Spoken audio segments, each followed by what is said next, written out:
And I think this will be very useful for you guys to talk about what's happening with ACCA in Azerbaijan, how is the learning environment in Azerbaijan when it comes to ACCA, as well as for us to exchange discussions and information, so on and so forth.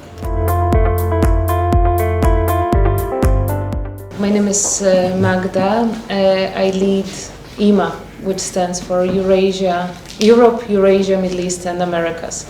So it's a big region, but Azerbaijan has been at the heart of it.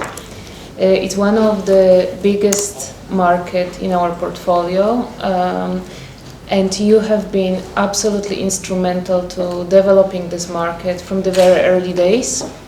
So we've been engaging already for a good couple of years, but actually the first partners that we had on the ground were learning providers. These are probably all the questions that we would like to explore today, but also hearing from you about any other insights that can help us form a complete view of the market, but also understand the environment you operate in, to then see how to best work with you for the profession in Azerbaijan. So that's probably in short from me, but very much looking forward for the discussion, engagement, collaboration today, and where this can take us.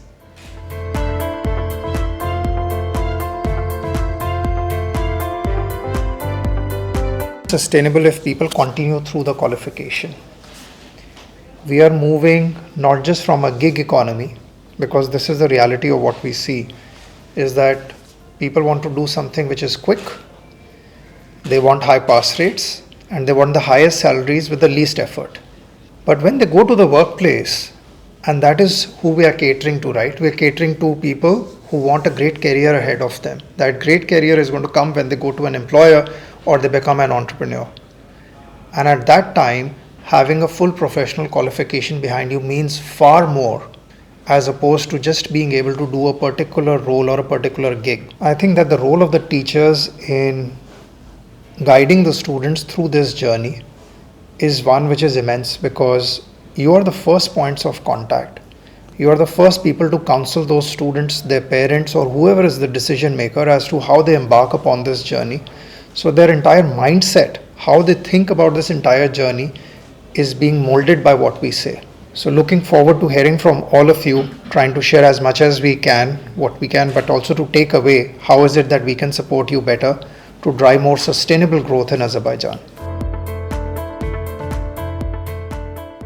I believe that in order for this situation to change to the better, the employer's accreditation should be as active as, for example, learning center accreditations. I know that Ms. Sanam is doing a great job here, and there are already increasing number of approved employers. But for me, I believe the success number one for those students who ever joined ACCA and dropped is to be pushed by their employers. Otherwise, to be honest, I don't see any kind of solution for that. Like, regardless of the fact how much we want to promote it, how much we make, like, advertise it, try to push them. But one thing is that they already got some kind of success by passing exams and getting employed. From there onward, it depends on the employer. Why, for example, Big Four or other auditing firms have good success rate of getting to the qualification? Because they force them. I mean, it's part of their agreement. And the same should be true with all other employers. There are like hundreds of thousands, I would say, companies in Azerbaijan who are maybe unaware of this opportunity. I mean, it's like a prestige to have to be accredited by ACCA, which will drive those students upward and bring them to the final stage.